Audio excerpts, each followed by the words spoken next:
You are now watching Believe. Do you believe? Well, the tough stretch is still going on. We got one more game left, and then things are going to lighten up a lot for the Bulls. Back-to-back losses to Boston and Toronto. I don't think either of them are tough losses, or I don't want to say like bad losses necessarily, but we still got to talk about them because there's good and bad, as with every game. We'll get to it all on today's episode of Believe in Bulls here on the Believe Network, presented by betonline.ag.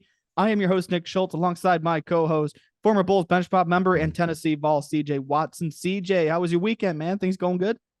It was great. It was great. My daughter's team lost in the state regionals, but they still have a chance to go win state, so I'm still happy. Hey, there you go. There you go. It's also a big day in the basketball world because we're recording this on Monday. College basketball's back. So I'm repping my Ramblers. I see you got your Vols back there. Who's Tennessee had today? I didn't even look at the schedule. They have some small school. We'll probably beat them by 30, but you know, okay. It's good. It's good tune up. Fair enough. Yeah, you were in that's what I was telling my brother. Like they're in these cupcake games to start. Like, I mean, Loyola's got Fairleigh Dickinson to start. I know, like Illinois, the Illini had Eastern Illinois, so easy games to start. But I'm excited. It's going to be. Well, I want to make some college hoops coverage, like just some talking in here on the show as we go along in the year. But opening days today, great time of year, and that's why this is the perfect time to tell you about our friends at Bet Online. Basketball is back, and Bet Online remains your number one source for all your sports betting needs this season. You'll always find the latest odds, team matchup information, player news, and game trends at Bet Online. And as your continued source for all sports wagering information, BetOnline features live betting, free contests, and giveaways all season long. It's always the fastest and easiest way to bet on your favorite sports and events, whether that's NFL, NBA, NHL, MMA, tennis, boxing, even golf. Like we said, college hoops is back. This is a really fun time to be a sports bettor right now. What are you waiting for? Head to betonline.ag to join and receive your 50% welcome bonus with your first deposit. Make sure to use our promo code BELIEVE to receive your rewards. It's BLEAV. Get that 50% welcome bonus at BetOnline.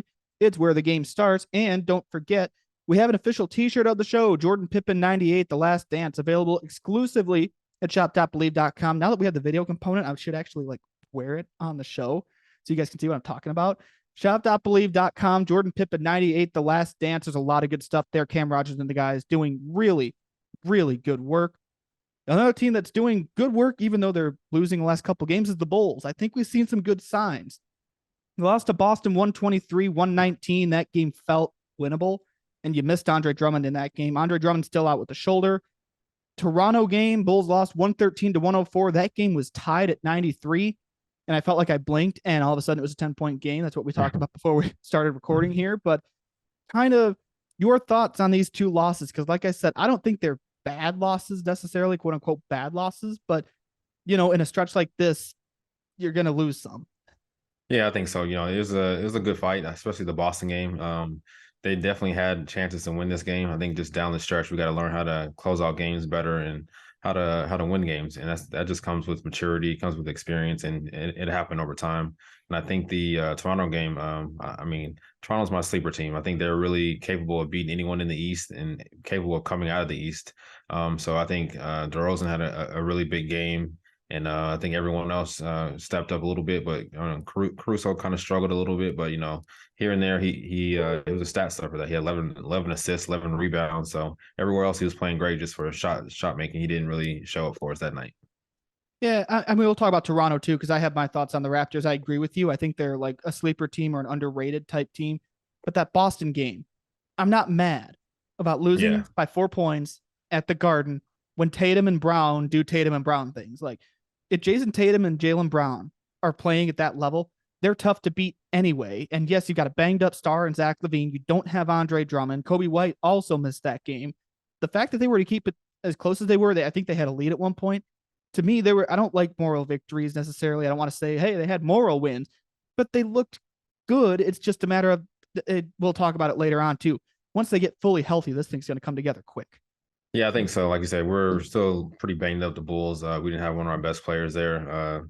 And like I said, when Tatum and Brown are on, they're pretty hard to beat. You got to have two good guards who can stop them. And mostly any good time, any good offense is going to be any good defense. So those two guys are very tough to guard and to keep it at bay, and especially at home. Yeah, and I know Zach didn't have his best night. Like, it was not a great night for Zach, but Nikola Vucevic stepped up. And I mean, what more can you say about DeMar DeRozan? The guy is just unreal. He's the reason they were in that game. And then Vooch stepped up, was hitting some big shots, getting some rebounds. The one play that people were talking about a lot, we wanted Patrick Williams to be more aggressive, and he's been more aggressive. He took that 3 in the final seconds. It was a good look. To me, I would want that going to Zach or DeMar, but I can understand why Patrick Williams would take that shot if we wanted to be more aggressive. I feel like I'm talking out both sides of my mouth. I want to get your thoughts on just Patrick Williams taking that 3 in the final seconds. I mean, I like it. It shows growth from him. It shows that he's willing to take and maybe make those shots later on in the year, hopefully. But like I said, it just shows maturity, and that's what you want in a second year. Is it second year? I think, yeah. Third year. So you want to see growth from him, and especially for you knocking him the last couple weeks, he's growing. But I think it's good for him. Absolutely, and I that's why I feel like I'm talking on both sides of my mouth, because I want to be more aggressive, but right, yeah. and he's going to be that guy that's going to take those shots later on. I think his ceiling is sky high. Right. It's just in that moment to me, and again, I don't want to sound contradictory because I love the aggressiveness. He was doing some good things on the boards. He was taking some good shots. It's just that moment. I'm like, okay, I like the idea. I like it.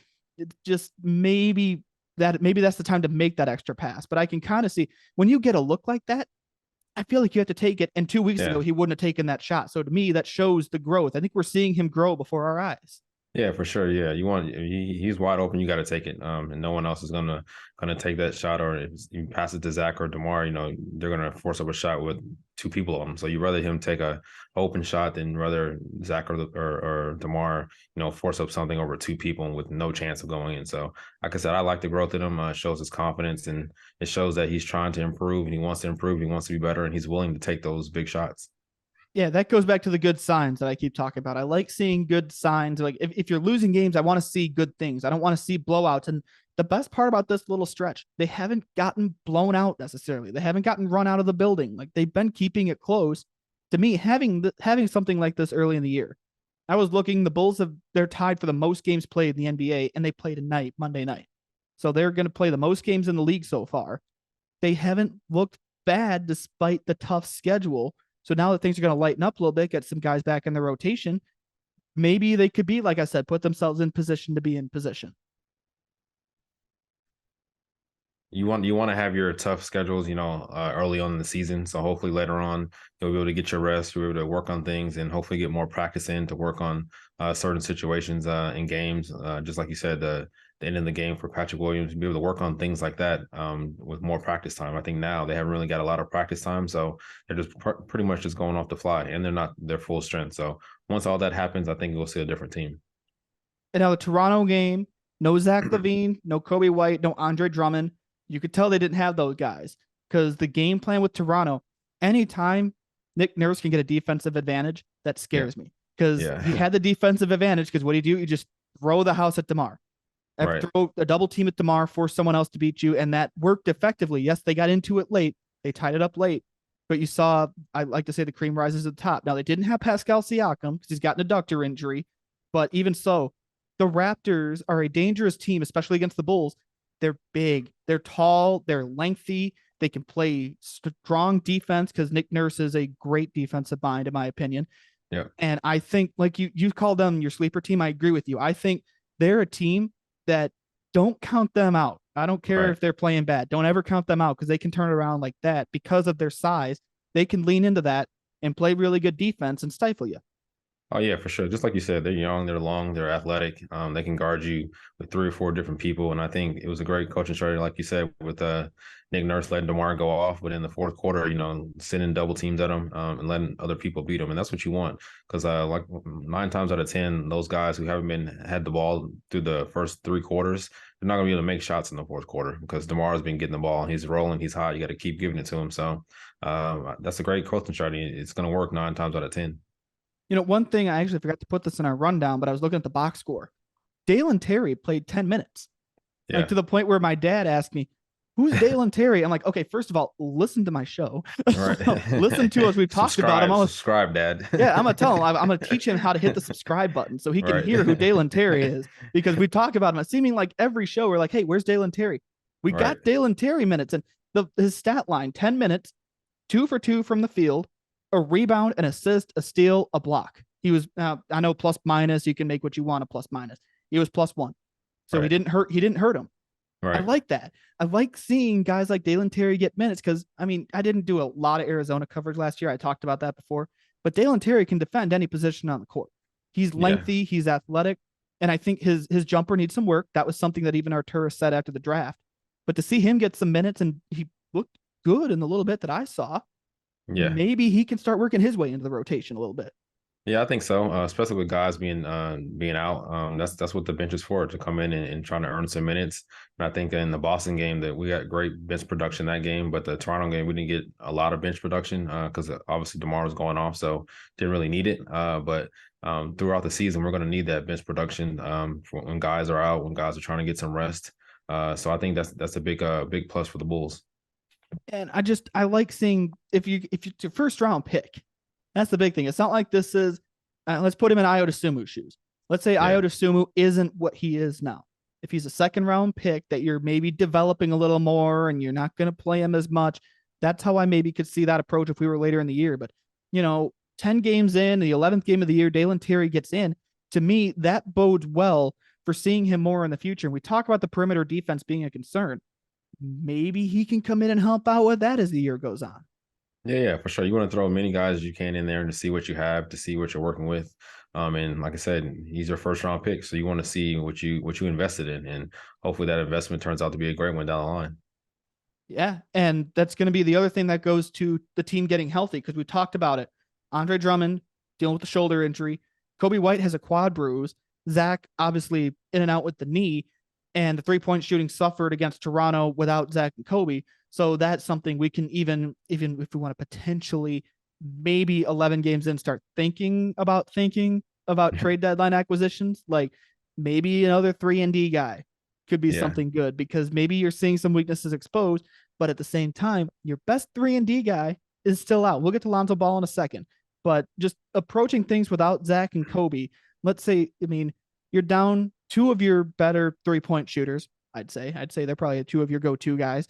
What do you have to do as a team to kind of get through that and balance it off? I think you got to get easy buckets in transition, get to the free throw line. That'll solve a lot of things. Won't solve your shooting issues, but it at least get you some points on the board at least. But like I said, you get some points in transitions, get some extra looks at the rim, more offensive rebounds. I think Vooch is doing a great job. The way he's playing, I think he's playing in the all-star level. Besides getting dunked on by Jaylen Brown, but that was a bad mistake. But I think other than that, he's doing great. He's doing just what you asked for and probably more. So I think that we can keep that up. Like I said, just get points in transition and try to get to the free throw line.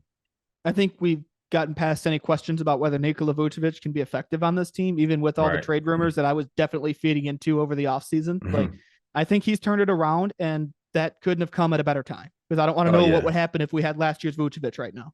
Right. Yeah. He's playing great. Like I said, I think it's just more about being comfortable.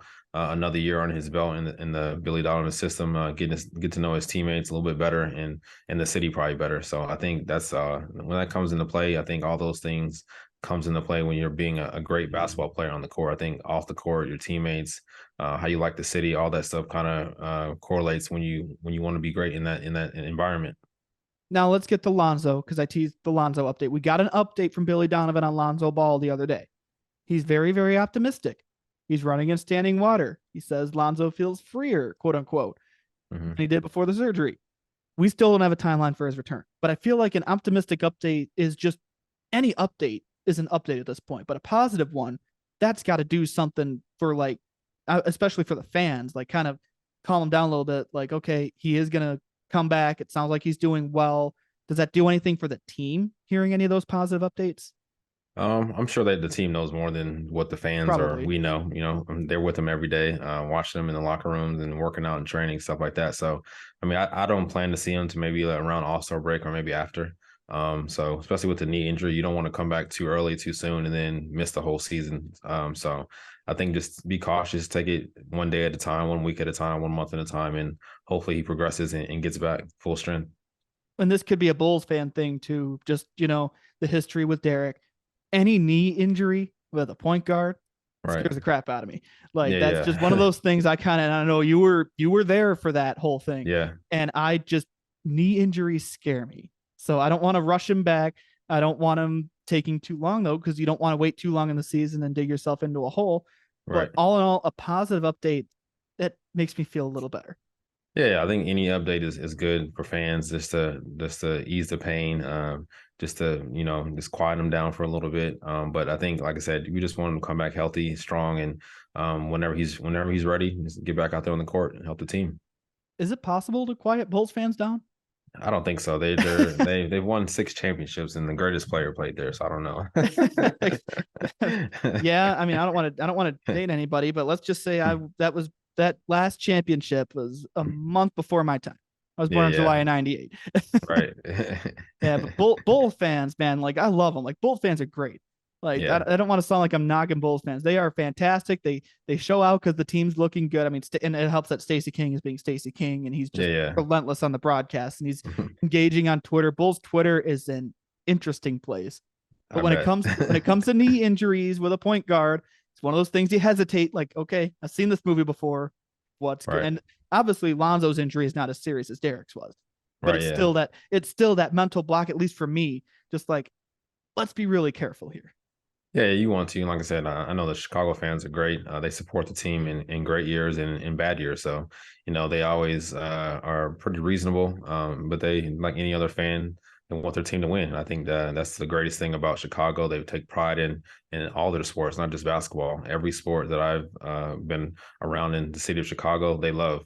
Whether it be Sox, Cubs, the Blackhawks, they support every team. Definitely a Bears town. Yeah, And for sure. I mean, I think Bears that's too. safe to say. And Yeah. I promised myself I wasn't going to brag about Justin Fields during the show today, but we can brag about Justin Fields. He looked really, really good on Sunday, even though they got screwed on that pass interference no call. But we're a Bears town, definitely. But when the Bulls are good, I mean, when any of the teams are good, like in Right. 16 they rallied around the Cubs. I remember I was growing up in the middle of the Blackhawks run in 2010 to 2015 there. When the Sox won the World Series and through everything they've gone through lately. Right.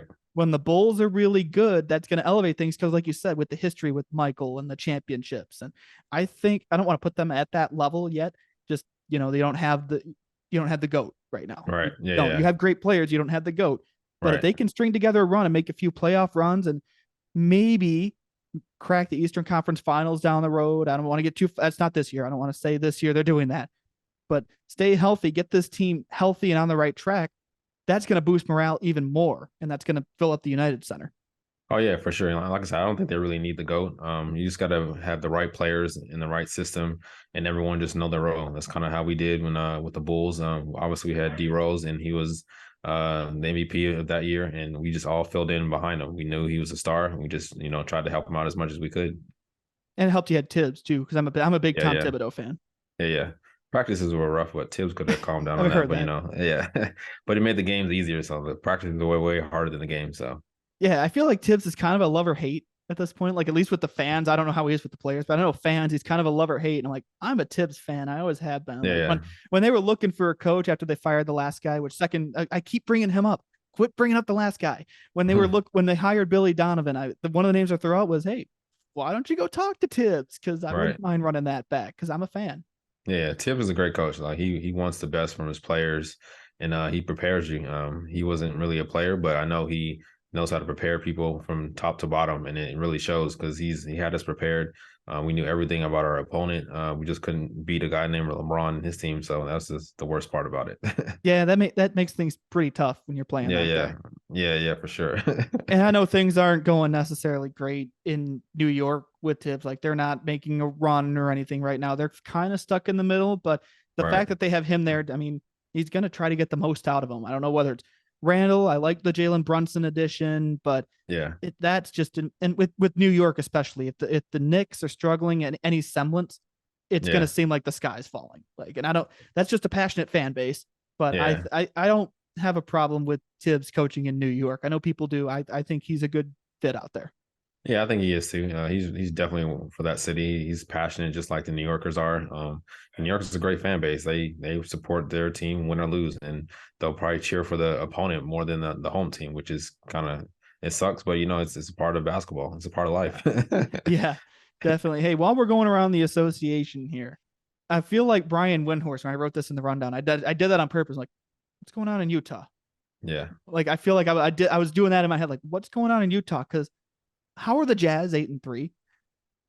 I don't know. I think they're just putting things together, and everyone kind of counting them out, and they're just going out there and playing basketball, not listening to the naysayers, and just going out and playing. I think they got a good core group, and your guy Laurie Marketing, and he's playing like a star player that he should have been. Why couldn't he have done that in Chicago?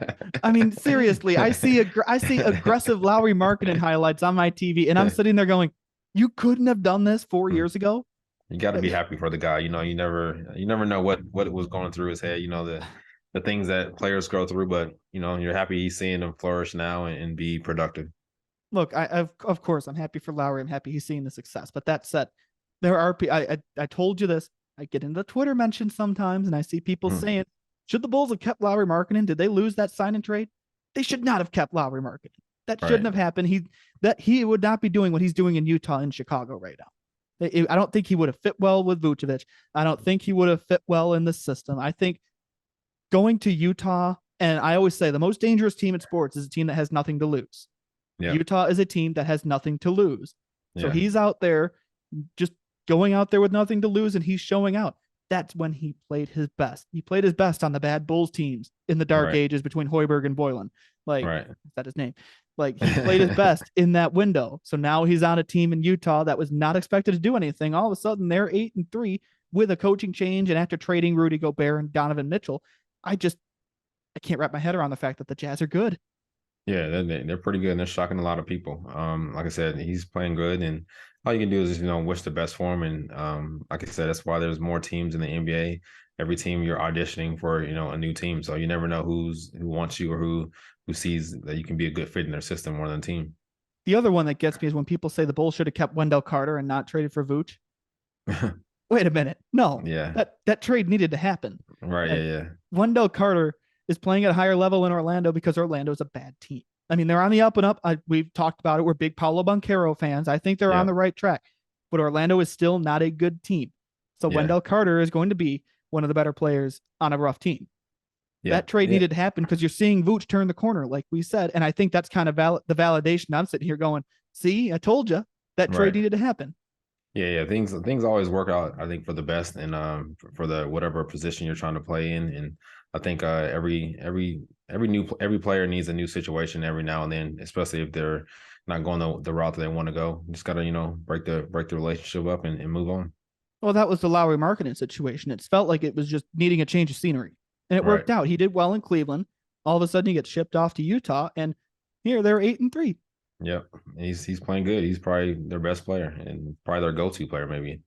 Again, I just wish I would have seen this side of Lowry Marketing 4 years ago. That's the only thing I'm sitting here going. 4 years ago, we were wanting Lowry Marketing to be aggressive, attack the rim, take tough shots, and he didn't do that. And now he's doing that. I don't know what unlocked that. Maybe I know it was a coaching issue. I know there was an issue with coaching there. Right. But it's still just, and don't say that the Bulls should have kept him because they shouldn't have. I mean, that's just super fans being super fans. I hope they're just trolling and not serious, but either way, it's just get that off my timeline. And people keep retweeting it, so I can't avoid it. You gotta let you not read the mentions or the retweets. You gotta keep you off of that. I gotta get a game on my phone or something to keep me off Twitter. Like I haven't had a game on my phone in years. I've got to download a game or something just to keep me off that damn app. Because oh man, it makes me so mad. And I have to be on it for work for On3, and I'm sitting here like it's showing up on my timeline. Twitter's dangerous at times. Twitter's a fun place. It's only going to get more fun too with everything it's got going on. Yeah. Yeah, but it's also going to get more fun here for the Bulls because this tough stretch, like we keep talking about, it's basically over. They've got Toronto. We're recording this on Monday. Toronto on the second half of a back-to-back tonight, Monday night. Their next back-to-back is not until December 10th through 11th. So things are going to ease up here a little bit. And I think we're going to start seeing this team maybe string together a couple wins because they'll have some time to, I don't know, relax a little bit. Yeah, for sure. That's what you want. More time to relax, to get healthy. Also to go over some, like I said, late game strategies to help close out those close games where it's tied up, 4 or 5 minutes left to go. And just gel, really get the chemistry together, and hopefully, like you said, just get a string of 4 or 5 wins in a row to build the confidence up and hopefully move up in the standings. That'd be nice. And like I said, I'm not standings watching for about another month or so. I mean, I looked at them. any team is either 3-5 or 4-6, and you got Milwaukee that's 9-0. But it's like Milwaukee and everybody else. So I'm gonna wait. I'm gonna wait a while to look at the standings. I don't feel like doing that just yet. But this is gonna be a fun little stretch here. Get a few days in between games. It seems like that you're not playing like a baseball schedule where you're playing every day. It seems like so that's gonna be nice. Get some guys healthy. Get some guys back in the lineup and in the rotation. We'll get more updates on Lonzo Ball. I mean, I think this is gonna be a nice little reprieve, I'd say, because the teams I've got coming up, New Orleans, Denver, Orlando, they got Boston, Milwaukee again, which is going to be tough. Oklahoma City, the aforementioned Utah game. So there's your Lowry Marketing revenge game. Circle that November 28th. That's going to happen probably. But, not as tough a schedule, I'd say, in terms of quality of opponents. But like you said, there's no days off in the NBA. Yeah, for sure. All those games are winnable games. But like you said, you got to come in focused. You got to come in prepared and ready. And if not, those teams can, smack you in the mouth and end up with a sour taste in your mouth. Definitely. And we're going to recap it all here on Thursday. We're going to look ahead a little more, and we're going to have a jam-packed show for you on Thursday. We're coming up. We'll record on Thursday. It'll drop on Friday, but we'll have that all coming up for you. That's a wrap for today's episode of Believe in Bulls here on the Believe Network, presented by betonline.ag. Don't forget, use that promo code BLEAV, 50% welcome bonus at BetOnline. Buy our shirt to Jordan Pippen 98. The Last Dance election day is the day this podcast drops on Tuesday, so you can wear it to the polls if you want. I don't know. Right. But, we've got all that going on. You can subscribe to us, Apple, Spotify. We're on YouTube. We were also featured on the Best of Believe on Stadium. That was last Friday with the guys at the Charity Stripe, which, by the way, Josh Fisher, my guy, you have a Nicky Snacks on your show. I'm not Nicky Snacks. I don't want copyright infringement here. So Nick Kreider, I'm not coming after your nickname here. Okay. Like, if you want to know what I'm talking about, go watch the Best of Believe on YouTube. You'll understand why I'm talking about this. But a message to Josh, Nick, and Alex. I'm not Nicky Snacks. Nicky Snacks is Nick Kreider. Okay, leave that to him. That's not my nickname. I don't know what my nickname is anymore. So just throwing that out there for those guys. But if you check out the Best of Believe on Stadium every Friday, again, we were featured last week. That was really fun, and maybe we'll be on there more. I don't know.